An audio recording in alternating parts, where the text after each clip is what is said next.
here, Ultimate Blerds Podcast, episode 1. I'm your boy, Recruit Zero. It's your boy, Uncle Charles. What it do? And we are here to talk about a very, very important topic that I think just dire situation. All of us have a problem with. The gaming industry needs a power up right now. It feels like the gaming industry has really lost its way, doesn't it? Yeah, and I mean, let's look at Concord, a game that was on PlayStation that when they had their preview, everyone was like, what is this? Right. It was like an also ran game of some stuff we've already seen a bunch of, dropped, and within 24 hours was just like, we out of here. I've never seen nothing like that where they just wipe a joint off the face of the earth after they hyped it so much. It's like Cyberpunk. Like that. Kind of, but they only did patches. They had to do patches. They didn't wipe it. Took it. Almost, but they weren't like, we'll burn all this money and we're done. It was like, that was terrible. Imagine if you spent your hours like getting like the doors to work. Like, exactly. And your boss was like, yeah, we just take it. Yeah. Like don't even worry about it. Like, we out of here. I know the developers got their money, but that has to be a hard blow. Because it's just, I've never seen anything like that. But patches, I think NBA Live, when they canceled that was one thing because they had a problem with the beta testing. Yeah. But that's few and far in between. But I think it speaks to a whole of the industry, right? Like, let's go all the way back. Let's go in the way back machine, back to the late 1900s, right? Like, you put a game in a console, you turn it on, press play, we go. Right. At some point, like, now we do day one patches, like, faces be messed up. Yeah. Like, it's just a bunch of stuff that you wouldn't think about. And I think part of that problem is the business model. That's true, definitely. The business model is changing a lot. It's getting to be kind of like Hollywood, where it's that private equity is just looking to extract profit from the gaming industry. True. And they're doing layoffs, acquisitions of smaller studios. So you're not getting that diversity of even ideas in games anymore. That's true. Because everybody's looking to do a live service game where they can charge you microtransactions for the next 10 years. I saw a photo of like the games that came out in like 1998. It was just like, it felt like 30 games, all hits, all AAA, and it's like now all we get is like Call of Duty. Right. Call of Duty, Madden, 2K. What was it? Football FC, EA Yeah, FC. Exactly. Like that's since they stopped paying the FIFA license. So I mean, it's just one of those things. I think about it, right? Like, one of the arguments has been like there's been no games this generation, right? And I thought about it, and I was like, what if I played God of War, that was also on PS4. I played Horizon, that was also on PS4. GTA 5. I'm still playing Skyrim. Every PlayStation. Like, what is the game that I'm looking at that is like define this generation? Right, there is none. And with, what was it, the PS5 Pro announcement, all the sentiment I saw on Twitter was, why would I pay $700 for a console to play something with incremental increase in maybe graphics, like sharper grass? I don't need to pay $700 for that. I'm gonna put it like this. Which camera? This camera, Sony. How many times am I gonna play The Last of Us? I can't play it no more. I don't care if every strand of hair moves. Like, I'm not paying that money, bro. Like, you got to give it up. Like, it's definitely not hidden. Yeah, and they're like, they don't get it. Like, it used to be the golden era of games. Like you said, you'd have multiple AAA games, constantly having something to go rent or buy. Yeah. And now it's just like, oh, I'll hold on to this for 3 years. And the other thing is, like, we rent games now. Like, I have Game Pass, right? Like, I like it, but like, I don't own anything. Like, I'm so quick to dismiss something. Right. Like, we give nothing any type of shelf life. Like, that's true. You used to have to sit with a sorry game. Like, you bought a game, it was sorry. Right. Like, you had to sit with, you had no choice. Like, $60 and asking your parents, right? It was like, this was it. Even as an adult, it's like, if I paid $60, I'm getting my $60 worth. But that's now it's like, I could just rent it. It's $15. If it sucks, who cares? Yeah. And then on top of that, with them moving toward, digital games, you have to delete some of the games that have space on your hard drive.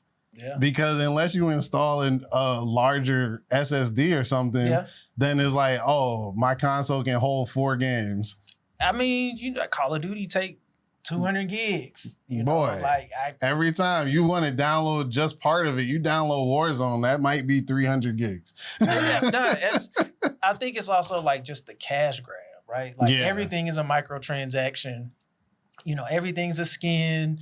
Everyone's trying to play the long game. But you look at games like Elden Ring, right? Mm-hmm. It's like no like long game. You look at Alan Wake 2, like that was another fire one. Like, right. If you put money into a game, like even if it's not AAA, if it's like one below, like AA, like it still can do well. Like we see games do well. And I think it's because of that business model. And it's like everyone wants their game to be a hit. You know what I'm saying? It's like it can't be 100,000, 200,000. Like Square Enix said, both the latest Final Fantasies, Rebirth and 16 dropped, right? And sales were under expectations. So we'll probably not get a third one or we'll probably get the last Final Fantasy 7 one in the trilogy. But how can those games drop? And that's what I'm saying. Like the expectations are that high that if it doesn't hit those numbers, it's like it's not successful. And that's like the bigger problem with just games, entertainment is like people don't want to have the mid-level success or anything. It's like everything has to be a home run or nothing. Yeah. And it's like that cuts out so many different properties because you could have, I mean, of course, there's budget considerations. Like we spent this, we need to make this back. But to think every game's gonna make you $1 billion is ridiculous. No, like there's like Fortnite was rare, Minecraft was rare, right? Like these, like Call of Duty, like these are like we were talking about boxing. These are like Mayweather level, once in a lifetime, 50-0 runs. Like every game isn't going to be like that, and you got to be able to like make mistakes. Like if you make a mistake with a game, it's pretty good, but it's not like the best. Your studio shouldn't close. Exactly. Right? Sony closed some studios.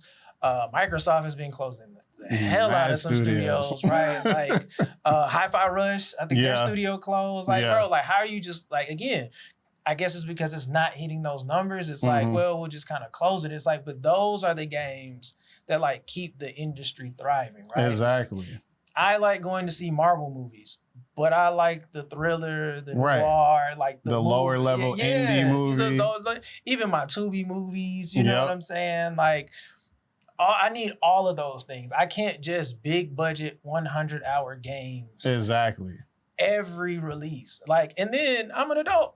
Yeah. I ain't got that type of time. I ain't got time for all that. Dude, I remember playing Destiny playing so much Destiny. And I was like, this is like a job. Like I can't keep checking in to run a raid, checking in to run strikes. Like I'm just like, give me a game that's like 12 hours. Let me get in, let me get out.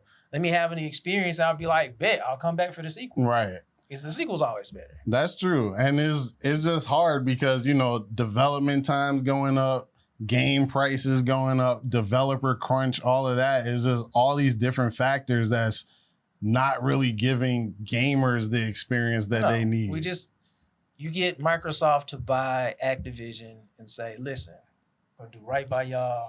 It's going to be great. There's so much in the catalog that we're going to do. I'm telling you, it's going to be amazing. Right. Y'all are fired. Exactly. Just get out. It's crazy. Just get out. What about the games? We'll get to that. But don't worry about it. We're just here for mobile.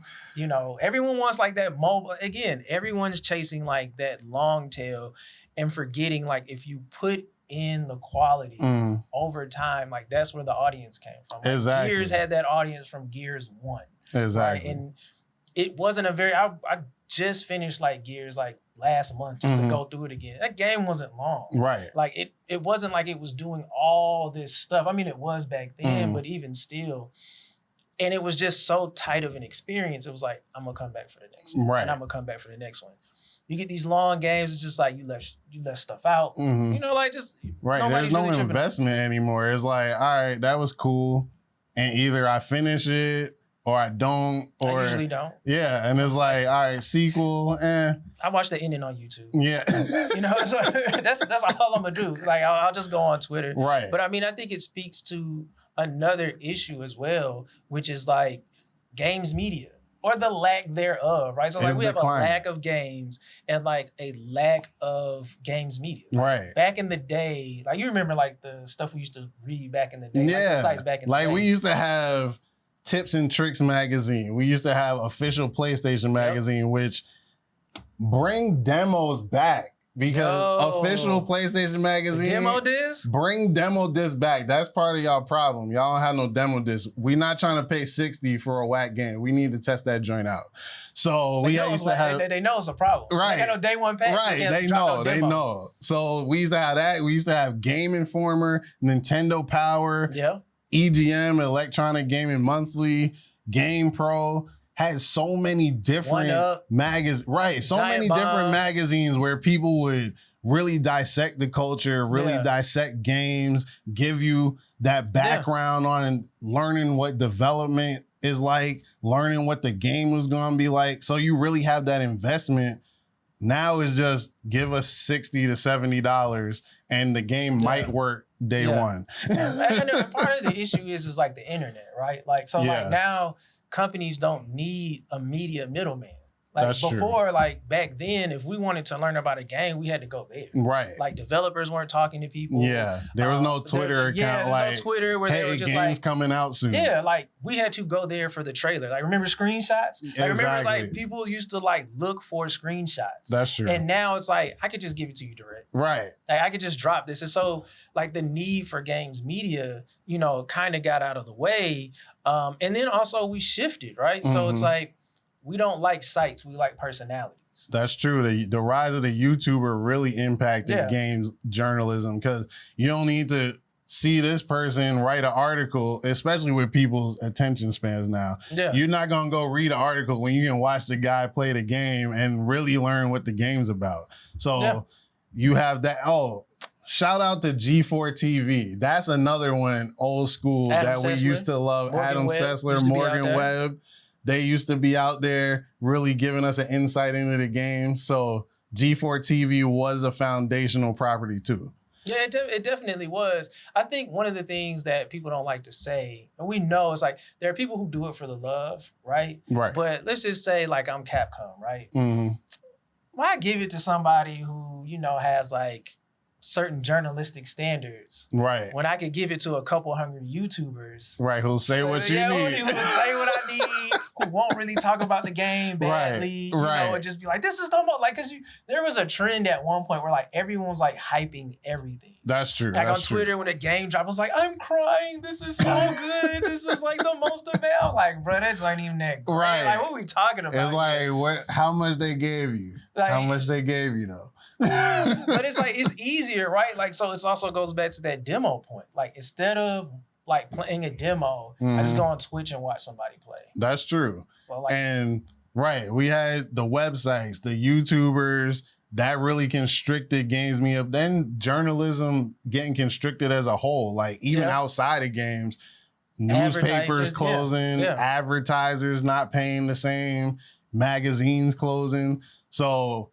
with that, it was like, it was just a perfect storm of games media really closing down on it. So then even things like Gamergate, where you start having critics getting attacked for their opinions and people having an outspoken minority really attacking people online. And then you're not going to want to really put your life into criticizing the game if you're going to get super backlash later. Yeah, it's like, even if I'm like an individual, it's like, I'm not risking getting swatted. Right. I'm saying, like, the game that y'all was crying over was just mid. Like, it's like, I mean, it's cool. I mean, I ain't tripping, but like, or even stuff like, oh, I like this game because it has a diverse character list, and then you going broke. Right, exactly. Like, people getting mad at that. It's like the amount of people that are in game, it's a diverse culture. So to be mad that that's being represented in games is ridiculous. I've been playing games all my life and count on my hand the number of times I've seen a nice clean fade.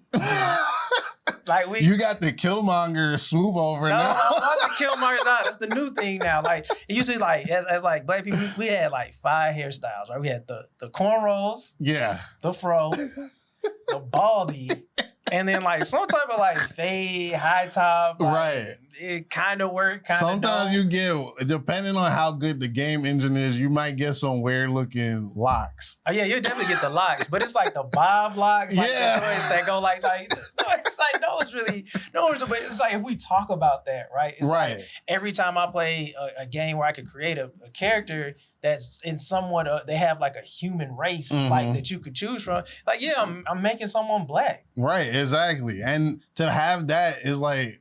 Games are to immerse yourself in. So it's like, it's crazy to see people complain about other people getting inclusion where that don't impact you creating your character. Your character type is still in there. Yeah. You mad because other people can create people that look like them now. That's ridiculous. Yasuke's in Assassin's Creed. Exactly. It's they like, mad at that. It's like, even though he was real. Shout out to Yasuke. I mean, holding it down. You know, no one knows what he did, but it's just like, I just played the game. Right. Man. They didn't make him up to make people mad. Like, he was a historical figure. And Assassin's Creed is about you body swapping with a dude through history. Like, it's not real. Straight being John Malkovich. And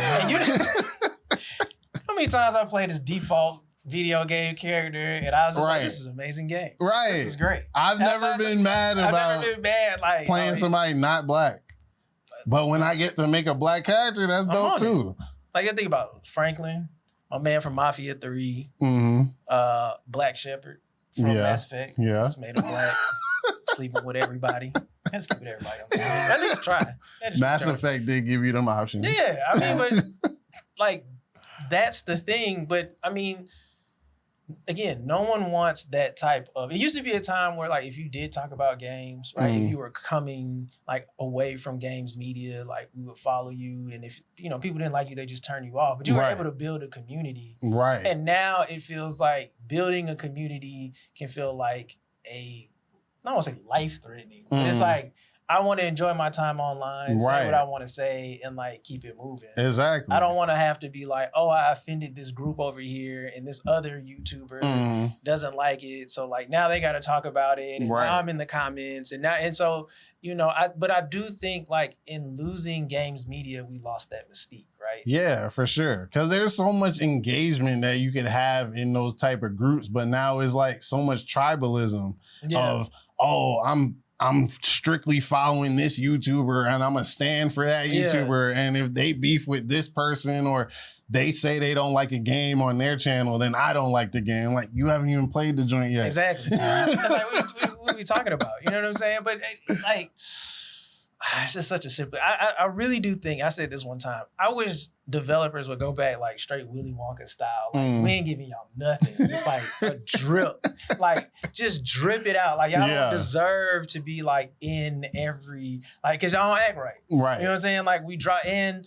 Also, I think just the marketing has gotten so bland. Like, they always overhype it. They always use like the same catchphrases. It's like, we've created immersive worlds. I'm like, that's BS. Right. I know this gonna be trash. Photorealistic graphics. It's like, it already looked real before. Think when you hold the controller, you'll be like, bro, you ain't got to give me all that. Just tell me. They're putting too much sauce on it. It's just like way too much. And it's never going to be good. You be Peter Molyneux-ing the game. Yeah. Like, you be straight like lying to me. And I know you're lying. Yeah. As you look me in the face for my $60. Right. Like, you know it's going to be good. It's like 2K and Madden. Yeah. Every year they showed a screenshot of like LeBron sweating and it's like extra realistic sweat. And I'm like, bro, I don't need that. I don't need that. Look at Concord. Concord, they were selling the hell out of Concord. We have this and these characters. It was just like, what? That's it? And like, then canceled a week later. Canceled a week later. It wasn't enough. You didn't even get a chance to boot it up good. Right. Imagine Amazon was late with your package and you was just like, it's all over? And then with the digital game, they just wipe it out your library. So you really don't even get to try it. Straight PT status on there. It's like, you ain't gonna let me keep it? I might want to play it. Nope. Like, ain't no offline mode. They're like, nah, you don't need that, player. It'd be good on Netflix. like Arcane. Yeah. I watch it as a show. I mean, it's like a bootleg Guardians of the Galaxy. That's what I thought it was. I was like, what is this? Oh, it's a team-based shooter. Right. Like Overwatch? And what's crazy is Amazon's about to have an anthology show, and one of the shorts is going to be Concord. So it's like, nobody got to play the game, but now we about to watch a short film about the game. And then you took it. You didn't even say, like, we're going to patch it. Like everybody else. Right. I'm just it was just done. But I mean, with that, like, what do you think could really revitalize gaming culture and like game development to give the customers what they want and just make it a more lively culture in general? Yeah. Stop chasing trends. True. Like every game does not have to be Dark Souls. Like I heard that Monkey Wukong is dope though. Man, let me tell you something. I'm old school. I'm angry and I got a lot of time on my hands. Anytime I die and I gotta lose everything and to make a mad dash back, like I'm not feeling like that's right. That game, like I appreciate that genre for what it is. I also am old enough to know that that's not me. Right. Like I don't diss it. I think it's great. I think people that like it, I think that's dope for them. But we need checkpoints? No, but I just think you need to make a more traditional action game or like, just something that ain't Dark Souls. Like, right. Everybody be ripping everything from like I had a conversation with my homeboy and he was like, every action adventure game current is a rehash of Tomb Raider.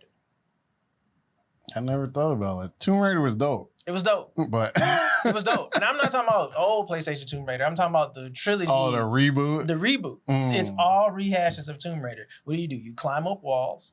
You have a grappling hook, right? And that's a rehash on Uncharted, really. That's what I'm saying. Like, it's all, and then like some simple combat. Right. And so it's just like one of those things like, it goes back to that other point of like being able to try something different. Like before Batman, I don't even know how we were fighting. Like in action games. And then Batman came through with that fighting system. And everybody with the Arkham Asylum and everything. Yeah. And everybody took that and ran with it, which wasn't a bad thing, but that experimentation allowed us to get that. That's true. I mean, it's definitely chasing trends is a problem for sure.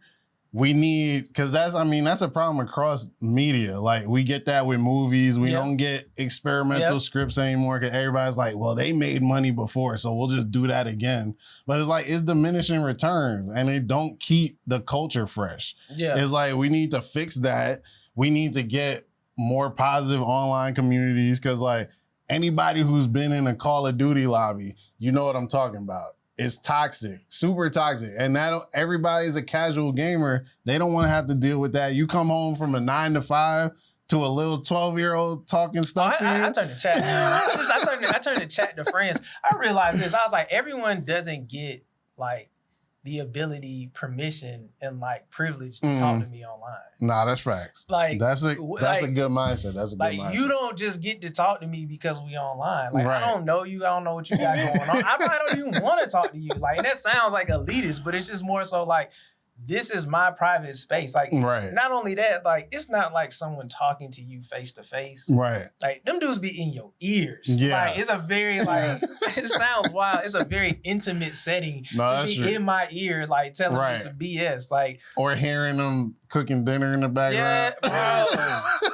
Every time. Now, sometimes it be some funny conversations, but it's always like someone got their music on, someone got this on, and I'm like, I'd rather just talk to my friends. Right. It's like a lack of respect for the online space. It's like, we all here just trying to hit the objectives, get some team chat going, but you got to be wilding out. It don't make sense. This is how it always been. Y'all just need to go with thick skin. Like, bro, I don't feel like doing like y'all. Right. I don't pay $70 for that. Like, just play the game, man. I don't even know you, bro. Like, just that. Now, if you ain't playing the objective, that's a different thing. Yeah. I might need to cut the chat. Like, you know what I'm saying? Like, we playing checkpoints and you just like off over here. Right, doing like, whatever. Yeah, just doing like not following. Yeah. But other than that, it's like, bro, I ain't play to hear you. Exactly. And then I think another thing for developers, they need to focus on core mechanics in the gameplay. Like we were saying earlier, they too focus on the graphics. Like at this point in where we are with video games, the graphics look,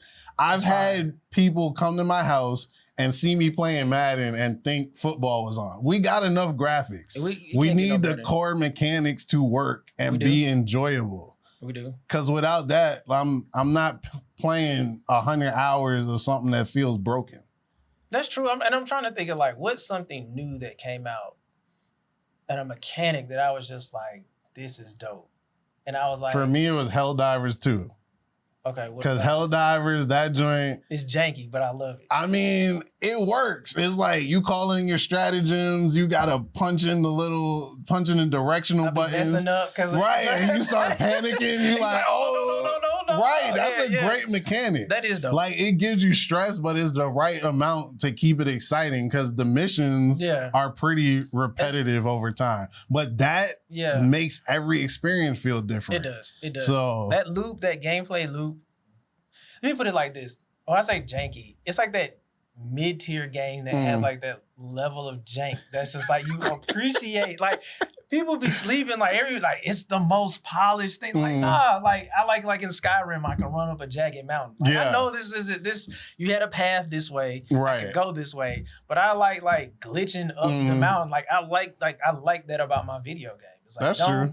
Don't make it goes back to like you don't have to spend so much money to make everything such a polished. Right. Like sometimes I just want to play a video game. Exactly. Like you know what games are like that? The Like a Dragon games and the Yakuza games. Like I started playing, I played Lost Judgment, the second one. Now I'm playing Like a Dragon, the man who forgot his face in the title thing. Them joints be dope. Like what I like about them is like they know they're a video game. Like, exactly. They're not trying to like they do things here and there, but it's like, yo, we're a video game and we're going to present like a video game, and it's gonna be dope. Like a game like that where it's like it wasn't the top tier polished graphics, was this game Sifu, where it's a fighting game, but like every time you die, you get older. And it's like, it didn't look like real life, but it was nicely stylized. The gameplay was cool. Figuring out the combos and stuff. So it was enjoyable. And it's like things like that. As a matter of fact, that's why Nintendo is still in the game against Xbox and Microsoft. I mean, Sony and Microsoft, because they realized the gameplay was where to contend, not trying to get the fastest console, and nobody can touch them. And it's a place where you could get those AA games. Like RPGs live. I had a homeboy who lives on the Switch, has an Xbox, has a PlayStation, swears by the Switch. Right. And it's because it's like all these games that are not available, I can get on Nintendo. And exactly. Like Nintendo will always quality check. And you know what I'm saying? Like you could get some Android games on there. They're in the marketplace. But usually it's like that's where they live. You know what I'm saying? Like, and they remembered that Sony used to be like that at one point. It was like the place where you could get some obscure game that someone used to make and get that cult following and that, you know, that studio could build up. But they don't do that anymore. Now it's like, or they buy them. And then and shut them down. Yeah. You get one game out of them, then you close them like that. I think the other thing is just like the business model, right? For sure. Like the developer crunch, that's got to stop. Because if you got your employees working 80 hours a week for 5 years, at some point it's not going to work out. You're not getting the best quality product out of them. And to try to, that constant like fight for ever increasing profits is not a winnable model for anybody. And that chasing the long tail and trying to make lifestyle games is just, I go back to like, that's only a few companies can do that. Right. Like you saw Bungie do it successfully. Folks over at Epic did it successfully. Right. You got Rockstar did it with GTA. Yeah, but and that was almost a damn fluke. Because I remember when it came out, everyone was playing like the campaign. And what really took that off was the role playing, like when people started building servers. Right. When it just dropped by itself, no one was kind of playing it. Like it was kind of fun, but it was the role playing that made it like just take off. Like, and so we just need more room for experimentation. Maybe it's dynamic pricing. Maybe it's more crowdfunding. I mean, I feel like you see that a lot in PC games because you got like Steam where an independent developer can drop something and get traction and get an audience for their game. But you don't see that as much on console. Maybe the development cost is different or whatever it may be, but something needs to happen to where the mid-tier games don't get dropped out in favor of only dropping AAA games. Yeah. So, you know, I mean, it's a lot. The private equity model of entertainment in general is not working out for people who consume the media. So we need to change that. We need to get better games.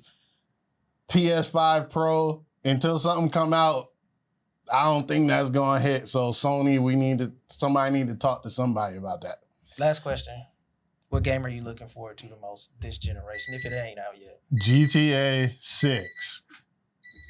I need GTA 6. And I don't want it on PS6. Would you buy a Pro if that was only available for a Pro? Maybe. Well, Sony, you just made $700. I don't know what I'm looking forward to. The game that ain't coming out for like 15 years. Another Fallout and another Elder Scroll. Okay.